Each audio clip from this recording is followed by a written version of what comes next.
Due to the unpredictability of Lexer's behavior, listener discretion is advised. The Blue Team presents the Voices of Terminus show with your hosts, Yarnilla, Lexer, and Joshua.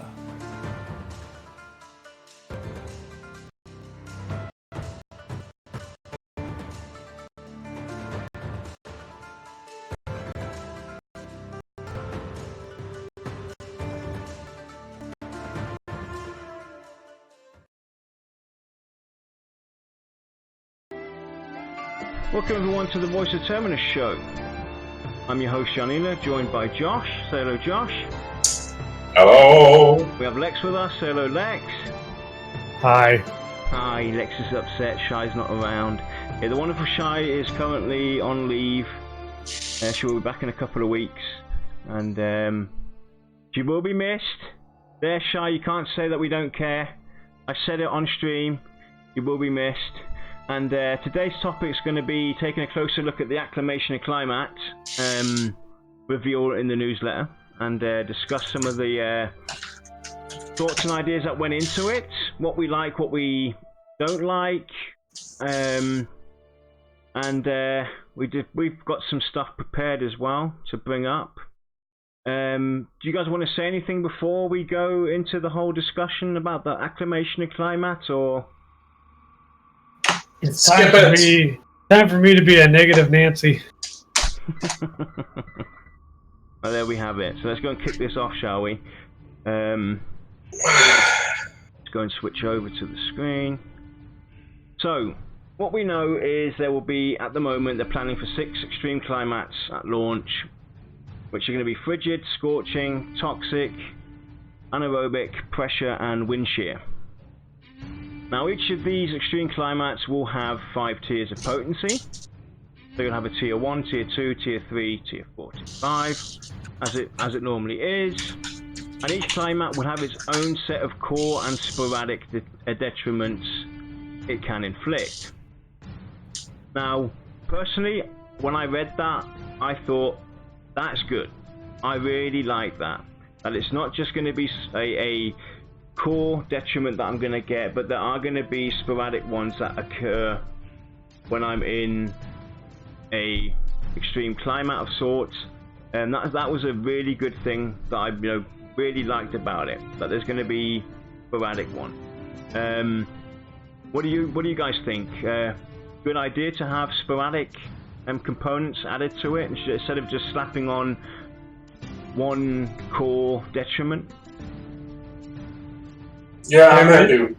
Yeah, to say anything that doesn't make it incredibly 2D is always good. Yeah, I think so as well. I think that if it is sporadic and it does occur as and when, it doesn't keep people on their toes and creates another aspect to their character build. Yeah, definitely. So the core detriment, extreme climax core detriment, is the effect that will apply to all players immediately upon entering the climate area. I think that's also a great way to attack this, is to basically, as soon as you hit a climate, you get this effect on you. I think that is great to do. It's how it should be. You should be affected by a climate, or even weather for that case as well. And talking about weather, if this stream does go dark, we have a major storm that's just hit us out of the blue, so I apologise should we end up disappearing midway through the stream. The core detriment will typically consist of several layered effects, which can be mitigated by increasing the acclimation score towards that specific climate. The Frigid climate's core detriment is called glacial pace.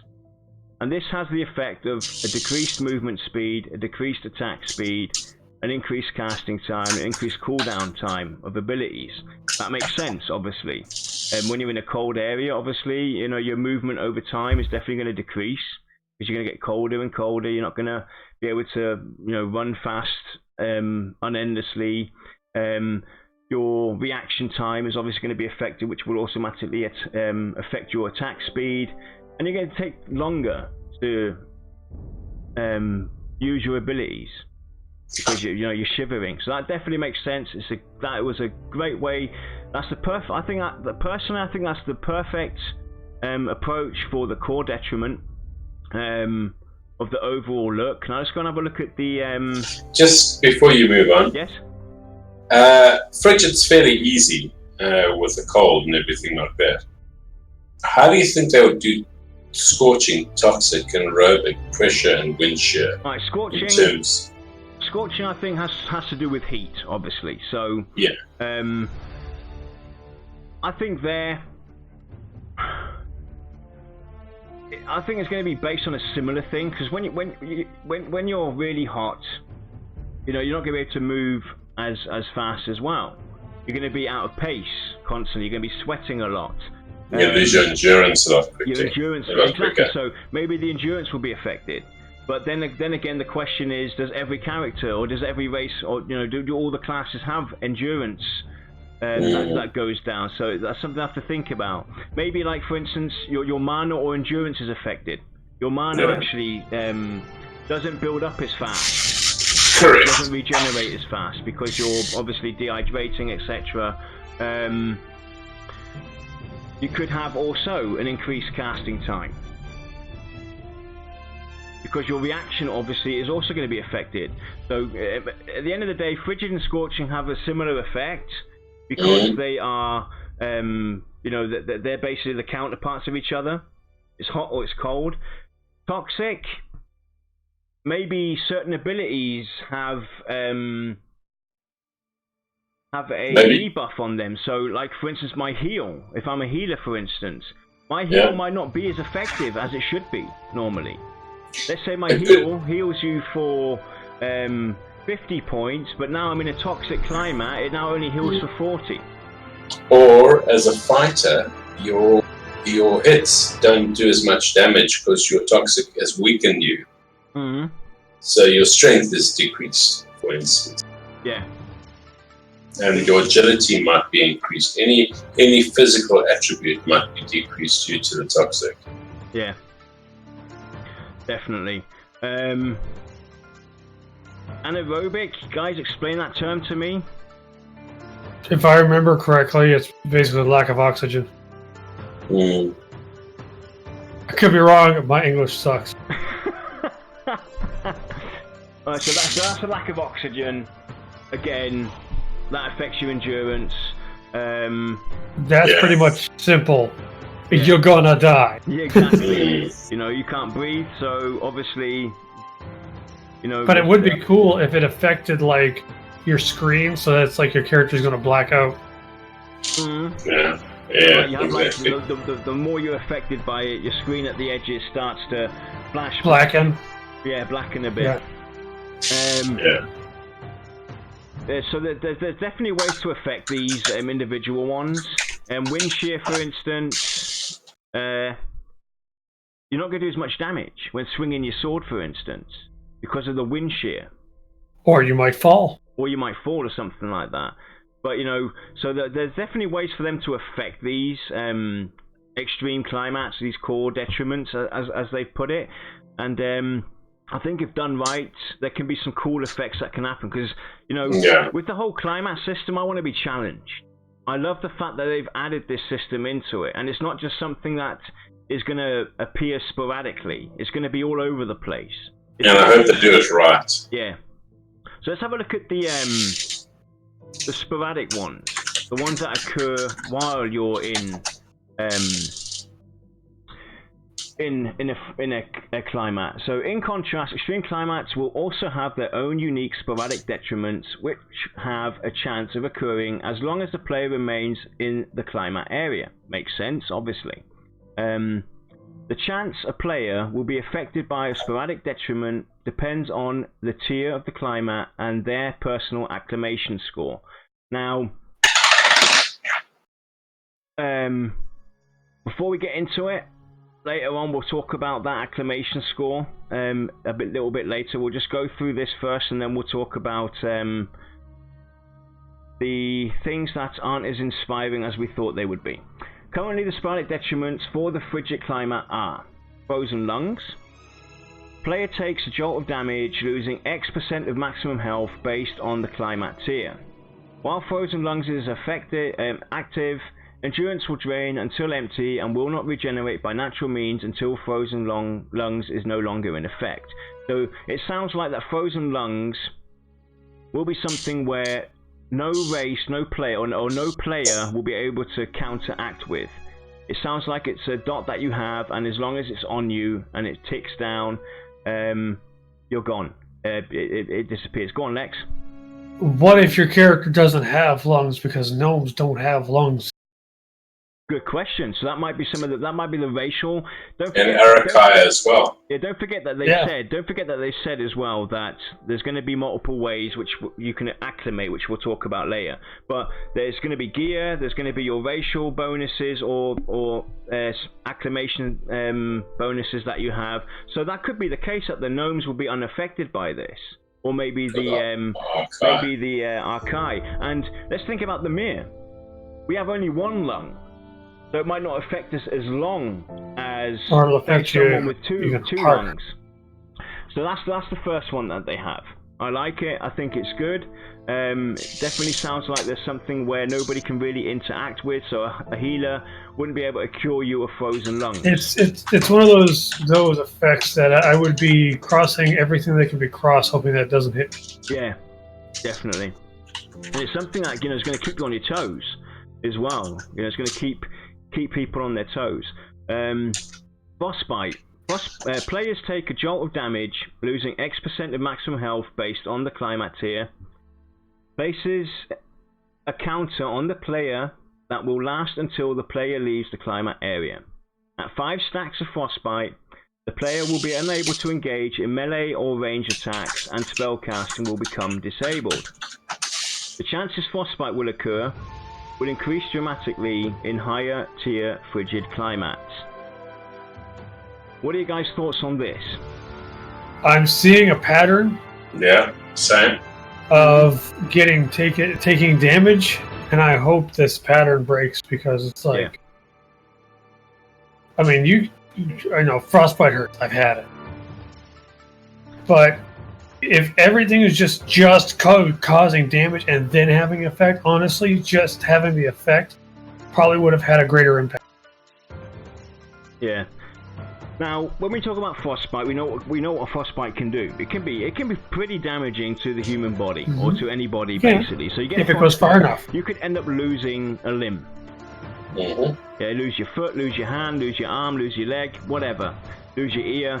And it's happened to people. Now, I do like the fact that basically frostbite affects you will end up affecting you that much that you won't be able to do any melee or range attacks or even any spell cast. It will become completely disabled, basically making you unable to help with the group situation. I think that's the proper way to go about it. Makes sense. That's what frostbite would end up doing to you. But what about adding something where they take the limbs into effect with frostbite? So let's say, for instance, you're dual wielding. Now you've got frostbite on your left arm and hands. Now all of a sudden your dual wielding's affected. You can't dual wield. You can only use the right hand. That's what's affected. It makes the effect more. It's got more meat to it versus just a little damage and then an effect. The only thing you really care about. The only time the damage is going to bother you is the fact that every single thing that happens here is causing damage. Because frostbite can be intervened through certain classes. Yeah. A summoner, a mage, the healers can help with frostbite. So it would make more sense for them having an extra system on there that is sporadically random, that affects certain parts of the body. I think the Druid is going to have a big impact on this as well, with its nature neutralization, maybe? Yeah. Now, where it can affect the group. Now, Josh, he typed something there. I'm pretty sure it was a joke about if you have frostbite on, get someone to cast fireball on. Why not? Yeah. Why not have a wizard cast an AE fire spell? Yeah, you're taking damage, but it can fend off the effects for a little. They could even add in an effect for the group entirely where you set up a campfire to counteract frostbite. So it basically it takes you out of the active situation and puts you in a passive situation where you take a breather. You have to slow down. You can't carry on going and going and going. You have to put down this campfire to counteract frostbite.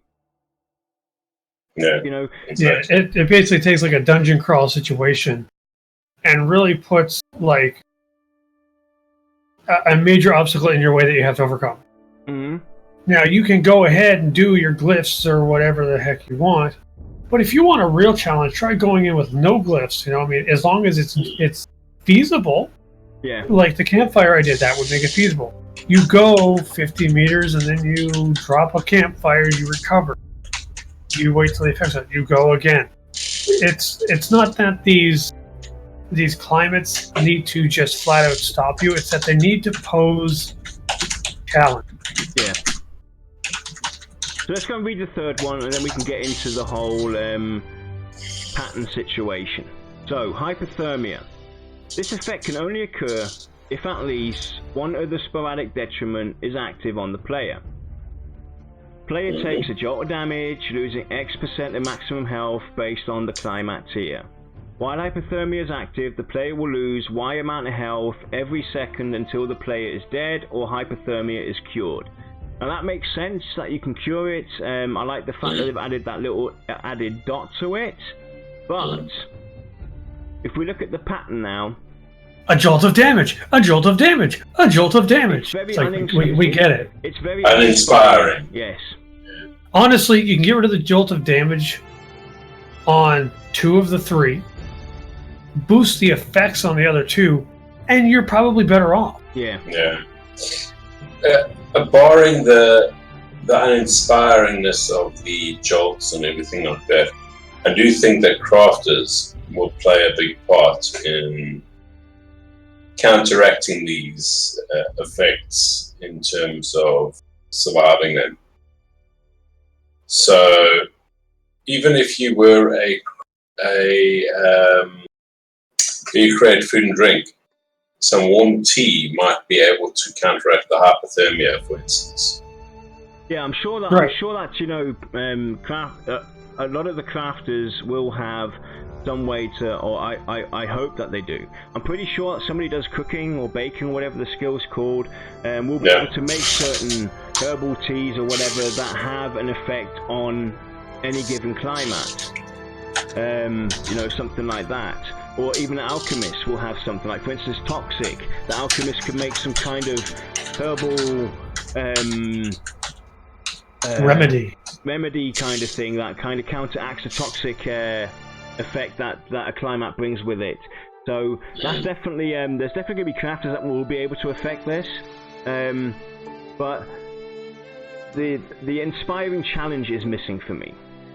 You know, I always know what's going to happen. I'm gonna come out and be that guy and basically say a lot of the acclamation system is completely uninspired. Yes. Just flat out. The general yes. I understand where they're going with it, but they need to spice it up. Yeah. It's different, but it's a different system made incredibly generic.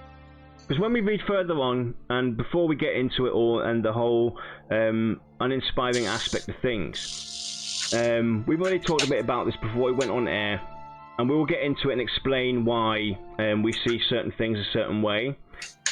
Just a heads up, everybody. So bear with us while we go through this, and we'll move on to the next one. I do like the fact that they do have these. I hope they add more. I hope they have various effects that can sporadically. Yeah, and I will say I do like the effect. Because some of a lot of them make sense, and a lot of them I sit there and think about running a dungeon with people and getting hit with that effect. And yes, it would make things more interesting. Because it really would. Because another thing they have to look at as well Right? They have to look at how they've worded their effects. If I look at Frostbite, for instance, right? By the looks of it, you won't, any other player, any other race will not, or class will not be able to counteract Frostbite by the sounds of it. There's no mention of a cure or anything like that. So if his ability to engage in melee and range attacks and spellcasting become disabled, it should automatically mean that this guy can't move anymore. So how are we going to help him? I also found it extremely weird that in a game, in this world that has existed for so long, people would not have standard stuff on their persons to counteract things like frigidity, frost, etc. like that, while going through the world. Well, you could basically say that, you know, with how Terminus is formed from shards of other worlds kind of thing, that there's always mysteries around the next corner. I mean, you could theoretically do that. Yeah. But when you look at the fact that, like, the humans and the sacred, whatever they were, Sacred Six, I think it was, that they've been around for so long, yes, then with that I agree that you would think that some of these things, like, hey, it's really cold over here, I'm gonna go ahead and invent a really thick warm jacket. Yeah. Well, this is it. I mean, if you had to go to the library and read, like, a book of people's travels that have come across these type of effects, surely you should get some sort of a resistance against these type of effects. Well, they already said that you will have, you know, a certain elements will affect this. So the climate will be affected by gear. So you'll have situational gear that helps counteract it. You're going to have a resistance. You're going to have buffs that counteract it. But the whole idea why they've done this, and I can't see any other way to do it, is they want to add another level of challenge to the game, another level of a mechanic that's going to impact how we, you know, they're talking about the environment affecting us. Yeah. This is what Brad and VR have been, you know, explicitly vocal about, putting environment back into the E of PvE. And that's what this is all about. So, and there's no other real way to do it, and but gear is going to have an effect. It's going to help you counteract a climate. Buffs are going to counteract a climate. Your racial abilities are going to counteract certain climates and have bonuses for you. So they've already got that in there. You know, so you're going to have gear that definitely does affect it, but you're still going to have, you're still going to be affected by it. You're not going to be immune to it unless you're a certain race, like Frigid, for instance. I'm pretty sure that dwarves are going to have a higher resistance to that climate. Yeah. If we look at the gnomes, for instance, they should be unaffected by Frigid or Scorching. The Scar should be unaffected by heat areas. Yes, for instance, the Scar unaffected by heat.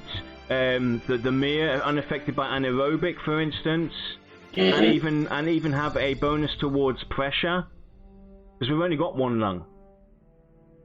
Yeah. You know, so I think each race will have its counteracting, and and there will be gear out there that is going to help counteract this. So it's not the fact that, you know, these are going to be something that, hey, it's new and we got to kind of fend it off and learn how to, but they have to find a way to bring the environment into the whole situation of the game world and make it challenging as well at the same time, within reason, which they have done with the idea of this system. So let's go and talk a little bit about the acclamation system, so that we don't get too sidetracked and confused, and we can actually go and talk about all these individual points that you guys have brought up. There will be several ways players can mitigate the effects of extreme climates within Pantheon. Certain items and buffs will provide a degree of protection, as well as a certain racial passives. There will also be an exposure mechanic, and I like this one, allowing players to temporarily build up a further degree of acclamation by persisting in the same climate for a period of time. Boy, that sounds familiar. Yes, it does. When I read that, I thought, I heard that one before. Yeah. But the main mechanic, which will provide the highest degree of protection, is the acclamation system. for which players can use glyphs to increase their acclamation score with specific climats or combinations of climats, allowing them to enter an adventure in these harsh and deadly areas. The decision of what type of glyphs to use, where to apply them, and the overall acclamation score a player needs for the various climat types is the intended strategy of the system. Now, before we carry on with this, and we get into the whole discussion of the acclamation score, let me finish off this second set of paragraphs. An example of this system in action: a player is trying to acclimate to a high level area in the frozen south, which happens to be located within a tier 5 frigid climate, including buffs, gear and their racial passives. As a dwarf, they are sitting at a frigid acclamation score of 50 points. However, to fully be acclimated to a frigid T5 climate, they need a frigid acclamation score of 250 points. In this case, the player would need to use primal frigid glyphs on every available part of the body, which I'll show you guys later. An alternative example: a player is trying to acclimate to an area with multiple climate types. Perhaps this is a volcanic region that has a tier 3 scorching climate and a tier 2 toxic climate. To achieve full acclimation in Scorching T3, let's say the player will need a Scorching acclamation score of 120 points, and for Toxic T2, the player needs a Toxic acclamation score of 80 points. In this case, the player would need to mix their glyphs, perhaps applying their Scorching glyphs to the blood, chest and arm slots. We'll get into the blood quote in a minute as well, while applying the Toxic glyphs to the head, legs and feet slots. This would give the player the holistic acclamation they need to survive in this area. Now, the general idea of this is going in the right direction, but for me personally, acclamation or gear has been swapped with the word acclamation. So it's not a gear score anymore, it's an acclamation score. It's kind of still a gear score by any other name is still a gear score. Exactly, it's a gear score at the end of this. It sounds like this. I hope that we're wrong, but it definitely sounds like this, that you're going to have a certain gear score or acclamation score to get in or even survive or be able to travel through a dungeon that has a climate or a zone that has a climate. And hey Aaron, do you got music going? I got music going, yeah. Just Moko's saying it's too loud. Not too loud, it's on 5. Turn it down a bit. Well, then put it on 4! Hey, the people with their this is too loud. Turn that acclamation down. God, don't you know that doing audio levels is easy? Oh. Turn it down to tier 2. Don't get me on that one, buddy. Honestly, I've watched all the videos where people complain about the audio, and I'm sorry. As soon as a Q-tip starts having resistance, stop. That's all I can say about that. So yeah, so it definitely sounds like this is going to be something that min-maxing and people are going to really think hard. What am I going to do with this gear score? It's again kind of uninspiring. There has to be a different way or a alternative way to go about this. But it's like you said, this is an example though. This is just throwing out the numbers. But what do you guys think? What is your first initial thought when hearing about this? I'd rather stab myself in the eye with a fork. I think it's just another item just to slow the pace of leveling. Yeah. And it needs to be done a lot quicker. It needs to be a lot smarter in order to be included within the game. I think they need to take this back to the drawing board, in my mind. Right. I didn't like it when it was the infusions. I don't like it because they just renamed it as glyphs. It's still the same system. Yeah, well, when I heard the glyph system, the first thing that shot in my head was Terror Rising. Terror Rising had glyphs, and you had the way to combine these glyphs. and get another powerful glyph out. So I was kind of like, the alarms were going off. Oh my god, this is going to be something where you're going to be able to upgrade these glyphs and sell them for extreme amounts of money, and it's just going to become another way. Honestly, I'm kind of at the point where that would even be better. Because at least then you can combine different glyphs to make something a little more unique. That's something we will talk about, though. That's an idea we do have to kind of counteract this, and also talk about the next section, which we'll get right into right now, because this is part of it. So glyph details. Glyphs will be rare and difficult to attain. They can be found off of powerful enemies in the world, or created by max tier crafters through recipes requiring rare and valuable components. Now, good thing is, crafters will be able to interact with this. The downside of this is, it relates only to max tier crafters. Now, once you hit max level... I hope that's just an oversight in the wording. I hope too, because once once they hit this, a max tier crafter that can make glyphs isn't going to think about making, in a further example further down below, a tier 1, a tier 2, a tier 3, a tier 4, or a tier 5 glyph. Because once he's hit max, he's a max tier crafter,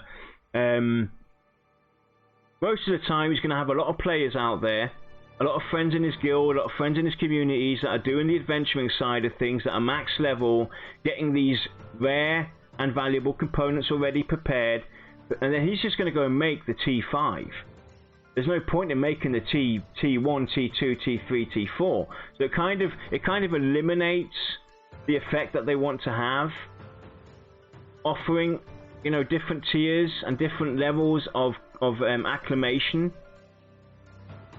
Yeah, I mean, look at it this way: if you are the consumer looking to buy glyphs for acclamation, are you going to buy a tier 4 or are you going to buy a tier 1? Even if you have to go and farm for a couple weeks, you're going to go get that tier 5.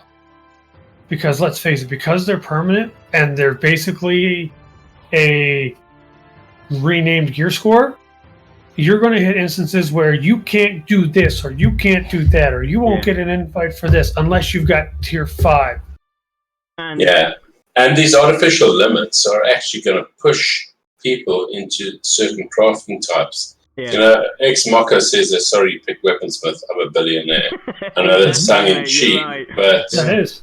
But everybody will go towards making glyphs now, you two guys, in order to sell. You, Lex, had one idea, Josh had another. I'll bring those two up and you can talk about them. So, Lex has said, rather than having these glyphs be permanent, limit them, time-wise. And Josh had an idea of... I've just lost a train of thought here. Potions, I believe it was. It was potions, for instance, that you could apply. But there was another one you said, though. That lasts on a temporary basis. I'm trying to think of it. But so I came up with another idea too. AA, where you have part of your AA lines where you become hardy in certain. So specialization in climates. Yeah. So you could have a negative 20. No, I got it now. You said basically, or you gave the idea, I kind of finished it off. Having the glyph system be a separate crafting ability. Oh, yes, that's right. I said basically, have that be something that is secondary, that anybody can acquire. Something along the lines of that, where you can choose to, also be able to make glyphs. Because that would kind of counteract the negative effect that the idea currently has. Because like Lexa said, it's going to drive and shift a lot of people into certain areas of crafting. And you can counteract because here's the thing: if they're permanent, you're going to get the. I'm just going to assume that the high tier or the end tier crafters only being able to make glyphs is a miscommunication. I'm going to assume it's balanced. Okay. And you're going to see, as you're leveling up, that people are going to be like, I'm going to make some glyphs. the highest that I can because they will sell and I need the money. But they'll only sell for like the first month or two of the game. Yeah. Because you see this on all these like reboot servers and crap, where this like I'll use the best example that I can think of is Bandit Armor for EverQuest. Okay. Mm-hmm. Whenever a Time Law Operations server comes out, you see Bandit Armor being sold for like the first couple of weeks. After that, you don't see it anymore because nobody wants it.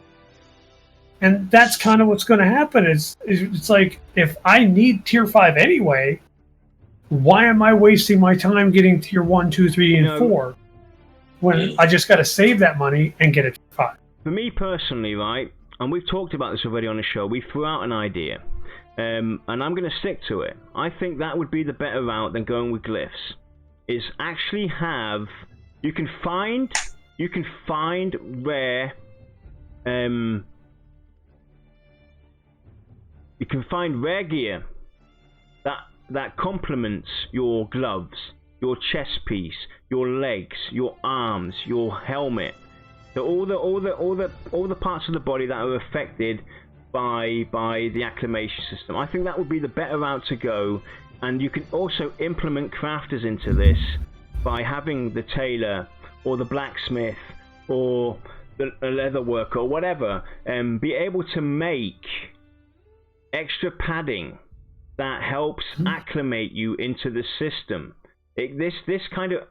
The glyph system is very limited, in my opinion, and it's been done by other games as well. Not necessarily with climates and with weather and this and that, but the glyph system... It's like WoW's enchanting, basically. It's like WoW's enchanting. It's like Terra's glyph system, because they're called glyphs in Terra as well, but that's besides the point.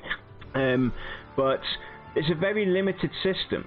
Right. See, since you brought up the crafting, I think this is one of the things that makes me the most upset about this system, is that you have a prime opportunity to basically give crafters the stage to help people on a regular basis, and you just kind of was like, gear score system. I mean, they could basically say, right, craft, and I would be perfectly fine with this. Tier 1 to Tier 4 is done by crafters. Period. And the rare ones, the ones you really want to get, are the ones that drop. And that's Tier 5. And they drop from these powerful enemies in the world. I would be fine with that, personally. That crafters would be able to do Tier 1 to Tier 4. And it's not just one set of crafters that can do it. You're going to have to look at multiple crafters. And you could also take alchemy into this as well. So, it doesn't necessarily have to be a tailor that makes some cloth binding that you shove into your gloves. It could be an alchemist that makes a potion, for instance. So there's different variations of how you acclimate yourself additionally. You can do it by a potion that might have a limited time. You can do it by... acquiring a tailor or a blacksmith to add an extra padding into your chest piece or whatever, or this and that. What are the other jobs out there? I'm sure you could give multiple crafters different ways to help with the acclimation and have different benefits, and it kind of opens up the aspect of bringing crafting into the forefront. Because crafting, has been mentioned by VR, is going to play an important fact, and they want to put it in smack in the middle of their game too. They want to make it just as exciting and important to the game. But every chance they have an opportunity to like weave it into the gameplay, they don't. Yeah. Because like we'll go on your example here, which I think is pretty good. It like every good idea, it needs fine tuning, but still. Yeah. Like say I'm a plate tank. I'm playing a warrior. No, that's not a pallet. We're going into a frigid environment. Well, I can go to whatever crafter that I need to get some extra padding for my armor to make it warmer. Maybe I can get a potion, or that I can put on a gear for temporarily just increasing my resistance to the frigid. Now, if you modify your item, that can be removed so that you can swap that. But the key to that type of system would be to make it not necessarily expensive. Yeah. Because you need to have that constant turnover with your crafters so that it's not hard for them to get it. It's not difficult for you to get the items, whatever. Okay. Maybe they can even add, when you remove it again, for instance, that's a component you can take apart. Maybe they can give you some of the components back. You have a chance of getting components back, and that's actually a good thought process. When you can also remove this. And maybe pass it on to somebody else or whatever, or if it's soulbound or I don't know. But that's definitely a brilliant idea, Lex. I would actually make glyphs hit point based.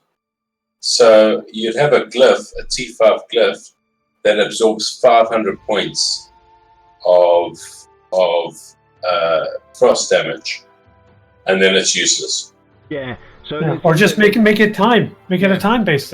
I mean, either whatever's easier at the time to program. Well, whatever's easier to program, definitely. It's like the glyph system. It's a good idea. It's just there's things missing. Expand it a bit. So there's 3 ways about this. Josh's idea, where it has a X amount of points that it can absorb, and then it's just useless, or it has a timed system on it, so it makes you have to constantly go and get new glyphs. Obviously, that's one way of going about it. Personally, I prefer looking at the crafters and going the crafting routes, but you could also have the glyph system in there. Yeah. You could also have the glyph system. Or if you're going to make the glyphs permanent, don't make them like the most important part. Yeah, exactly. Yeah. But I would also like to see a chance for crafters, and explicitly crafters, to be able. And now there's 1, 2, 3, 4, 5. There's 6 pieces that can be affected. You could split that out among 6 different crafters, as far as I'm concerned. Or you can do it as a second crafting ability or something like that. But I would love to see crafters be the only ones that could take glyphs. I take a scorching glyph, I take a toxic glyph, and now I merge them together. Now you have a scorching toxic glyph. And as long as it's not permanent, you can go wild with that. Yeah. Because if it's not permanent, then even if it's not balanced 100%, it's still going to be difficult to constantly supply yourself with that, to where you may just want to get something a little lower. Right, I'll quickly touch on what you said there, Xmoko. You look at crafters a lot for any situation, though.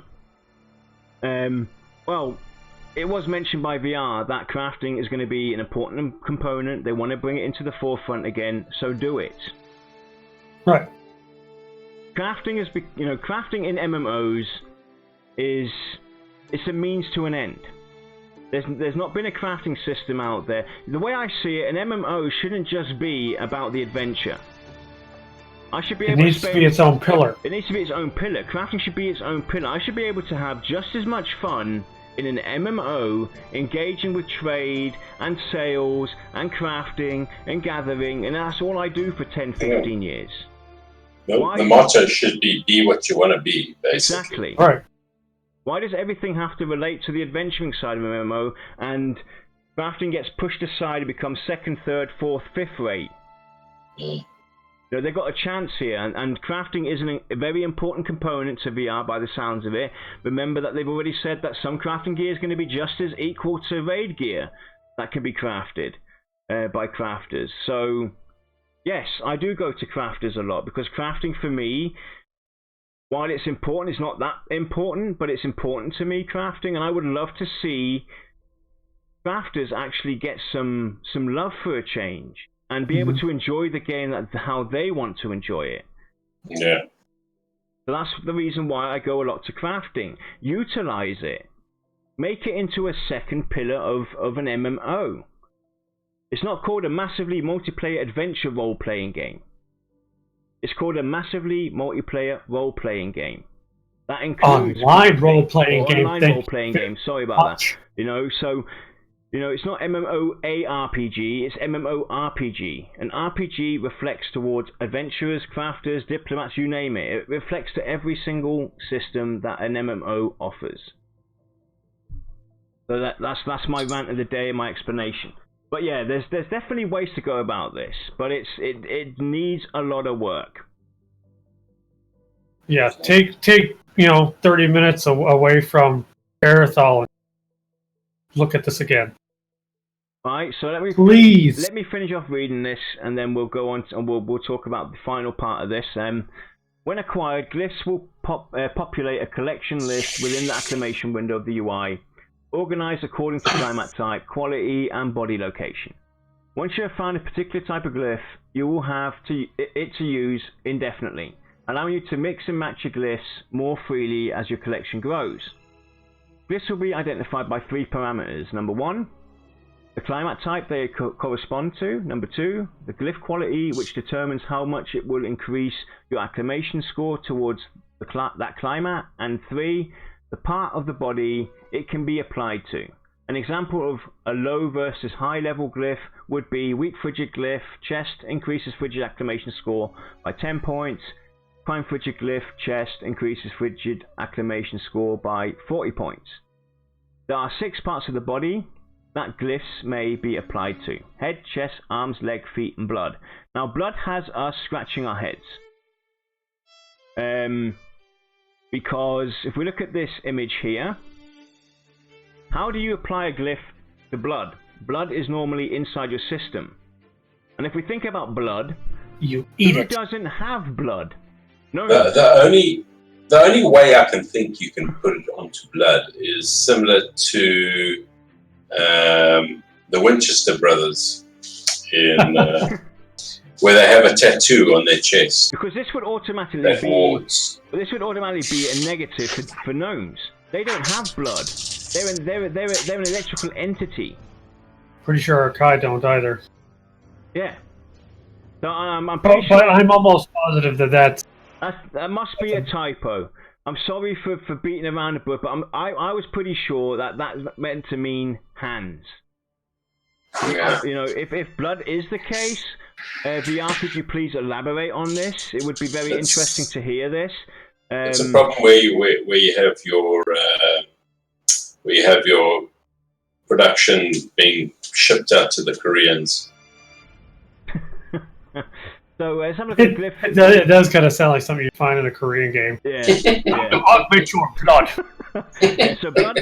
I'm just going to say that this was maybe a typo or something, and it means hands. Because the image actually even shows, if we look carefully, it shows a hand symbol and not an injection or a tear-like symbol to represent blood or something. So I'm pretty sure that blood is meant to mean hands. So we'll let that one slide for now. But if it is the case that it is blood VR, we would definitely like to hear more on this. This will contribute differently to that score depending on the quality of the glyph and which part of the body they are applied to. So head is up to 30 points, chest is up to 40 points, arms is up to 20 points, legs is up to 30 points, feet is up to 20 points, and hands or blood are up to 60 points as the maximum. So that's 200. Yes. If your math is right. Yeah. Yes, that's 200 points is the maximum that you're going to have. As an example. But don't they talk about T5 being like 250 points? No, that was just. I think it was just an example. To throw out an example of numbers. Okay. So these are all just prime examples of numbers how they would possibly go about this.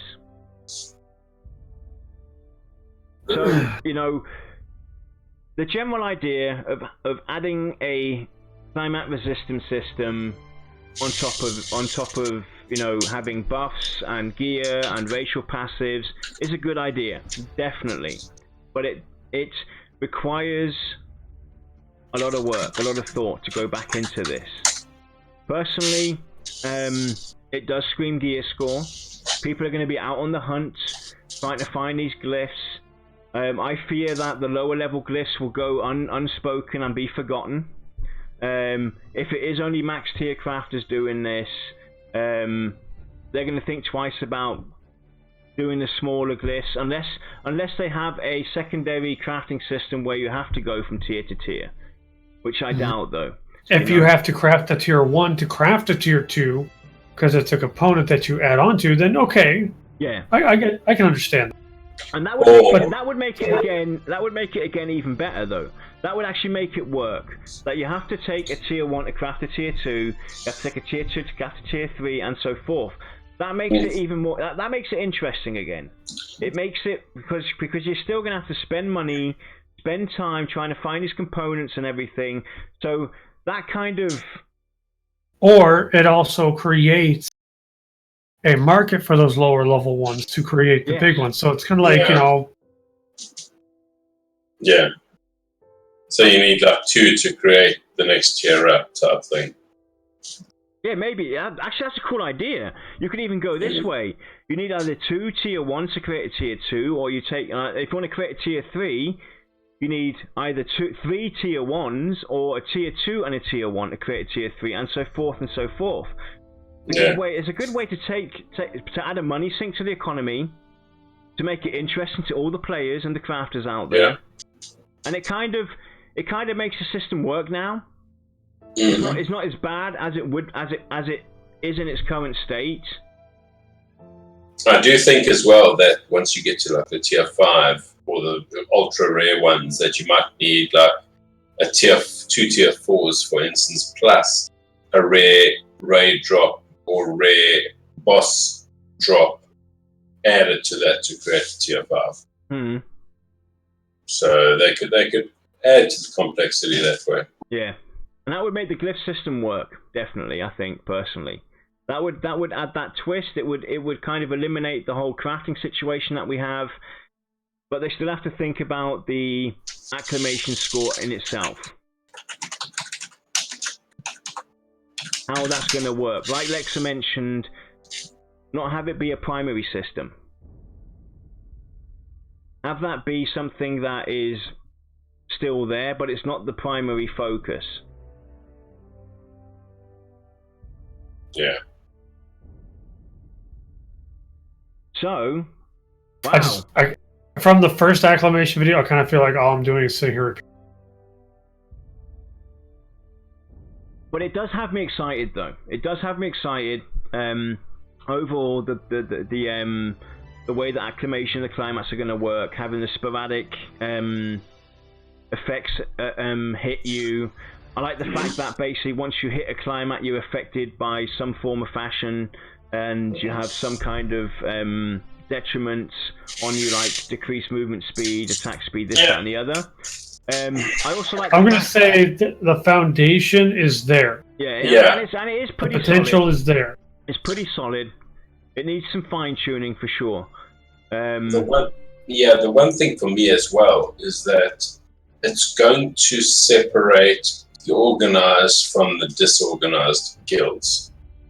Yeah. So the planning for going into certain areas has to be top notch, so that everybody has the proper gear in order to go through into those areas and to level up as a group and a guild.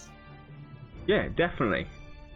And I would also like to see, though, in addition to the sporadic happening, I would also like to see something where you get you get a rare detriment as well from a zone, a rare sporadic detriment. That kind of is a mix out of. We'll take the example that we have: frozen lungs, frostbite, and hypothermia. Something that's really Actually, no, let's limit this. Let's actually go this way. What I would love to see, VR, if you're going to expand on this, the sporadic detriment that happens. You have a rare one in that climax that affects the entire group. Now that would be interesting to see. A group sporadic detriment that happens. That would be a twist. That would be a twist.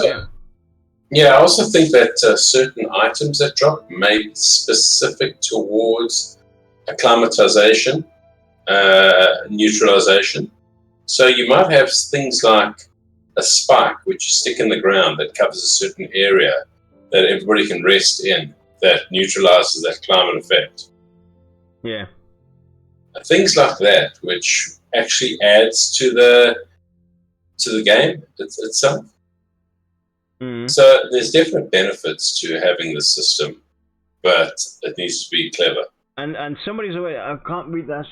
Killing Rage 1, 2, 3. I think the raid level climax. Now we haven't talked about that, and nor have VR mentioned anything like that. I would also that's another way to expand on it. And I'm sure they've got the ideas already to do this, but have raid level effects hit you as well. Definitely a good idea. And he said, I think raid level climax should never be able to acclimate to and can spend too long in. I agree. Yeah, that's good. Definitely. That's good. Unless just so long as every single raid isn't made difficult by just throwing in a climax. Yeah, exactly. Because that would be lazy. Yeah. Yes. And I'm sorry, but that's my biggest fear rate. Uninspiring, Josh. you guys freaking taunted me. No. Adding climate to every single raid is lazy. When you sit down and design something that has some major issues or things that are just kind of like, wait, really? Yeah, but that's uninspired. But the thing is, as well, it's just uninspiring. So but it's the same thing with the sporadic ones. Just adding a X amount of damage hits you, Joel, on every single one is also lazy. But you guys blistered me to say uninspiring, and then Josh. I have blister shit. Yeah. I don't know what you're talking about. Something so nice. I tried to be more diplomatic, but yeah. If by any chance you catch this or anything, we're not trying to bash on you guys. We're trying to help you. You have a core foundation here, a good foundation, but it definitely needs some thought. There's more potential there to be exploited. Exactly. We want the challenge. We want you really to create the world you're looking to build. We want you to make the game that you're looking to make, and we want that challenge you're talking about. Yeah. And I say the same thing. Has to be a challenge. I say the same thing whenever I'm with another group of fans, and we're talking about things, and everyone always kind of gets on me a little bit for being hard on VR.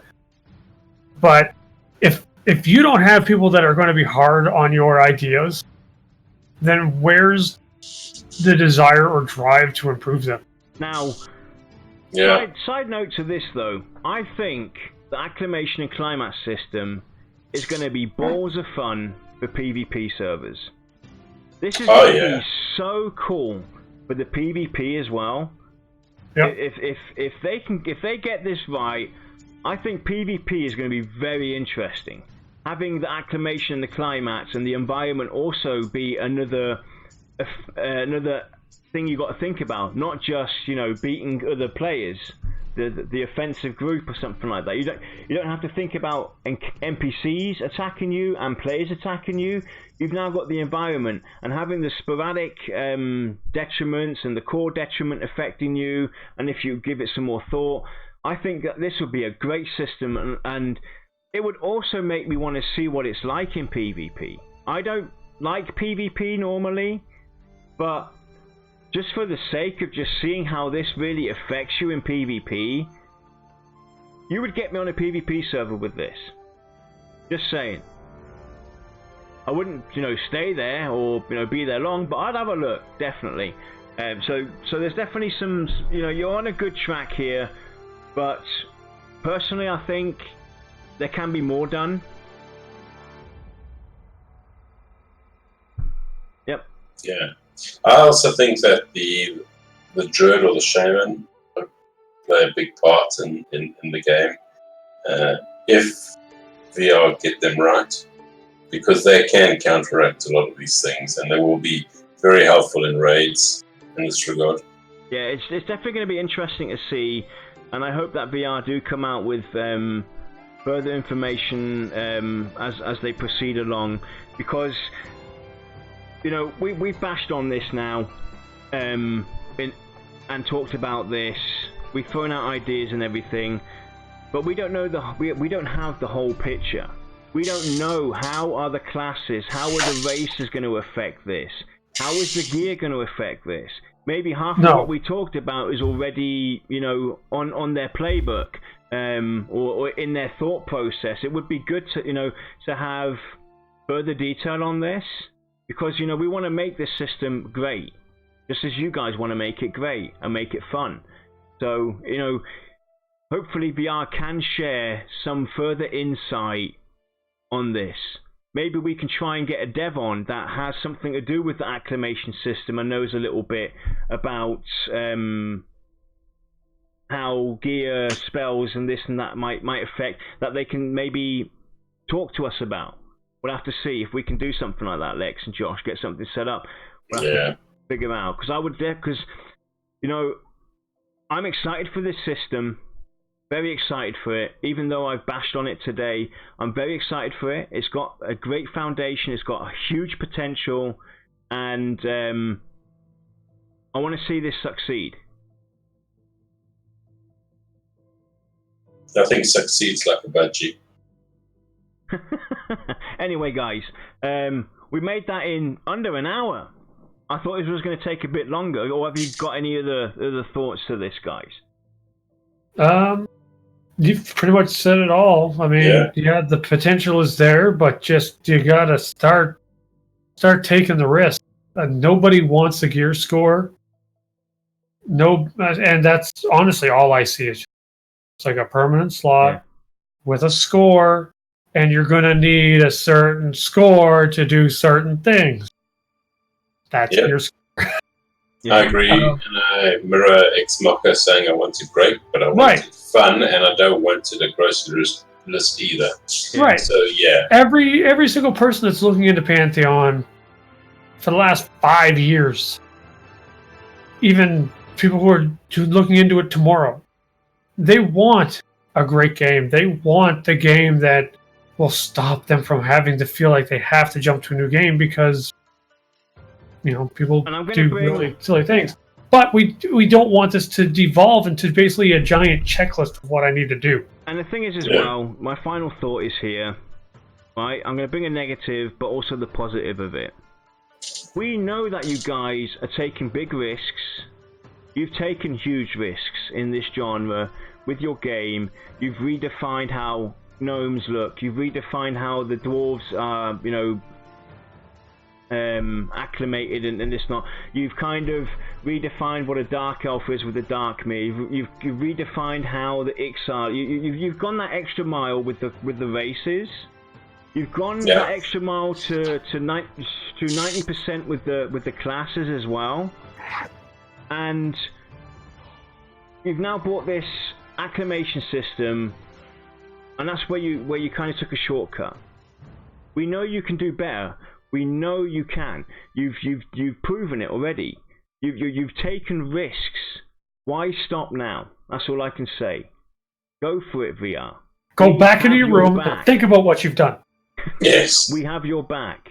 If this throws this game back half a year, it throws it back half a year. We have your back. I'd rather wait another 6 months. What's another half a year amongst 10 years? I mean, as I say, I'd rather wait another 6 months for a good game than to play another crummy game. Yeah, because they've got some great systems up in their perception system, the dynamic world. Not what you see is not what you get. Meaning basically that you think you might have seen the entire zone of Harnia's cave, but you haven't. All of a sudden, at some point, there's a crack in the wall. You can open up this crack in the wall, you see through the wall. You've gone that extra mile to create this cool environment, this cool world, with these cool mechanics. And in some places, you're taking shortcuts, or not giving it enough thought. Is all we're trying to say here. So, please. Worst case scenario, just say Lexer's a dick. We can look at this again. Hey, well, in this case, we'll all. No, just blame me. I'm used to it. I'm good. Yeah, Lex. Yeah, I'm under duress. I had to say these things. Lex threatened me. Save him. Anyway, VR, you're on the right track, but this is one thing where we think you definitely need to put some more thought into it. And you've got definitely huge potential here. Right, there's definitely huge potential for this system and your game in general. So please give it some further thought and let the community help you out with this. There's a lot of great ideas out there. You know, let's make this system great and make Pantheon great. And with that, everybody, it's time to go all out and avoid looking back, going, "God, we could have done better." And we will hope you all have a wonderful weekend. And we'll see you all next week. I can't quite remember what next week's topic is. I don't think we even planned next week's topic. We're in September now, or hitting September. So me, Lex, and Josh will also go back to the drawing board and think about what we're going to be doing in September. Well, I would say we still never revisited our Let's Play stuff. Yeah, we haven't done a Let's Play in quite some time. Oh, good news, everybody! In the near future, I'm fired. in the near future, our stream should be a lot better. I'm finally gonna go and get this upgrade that I've needed, and you know, we're also thinking about you out there, guys. We know that our audio's sometimes wobbly, but there isn't. You know, it's nothing we can't always impact it. We don't have control over everything here, but we will soon have more quality streams for you guys, and thanks for supporting us all this time, and have a great weekend, and we'll see you next week. cheers, guys.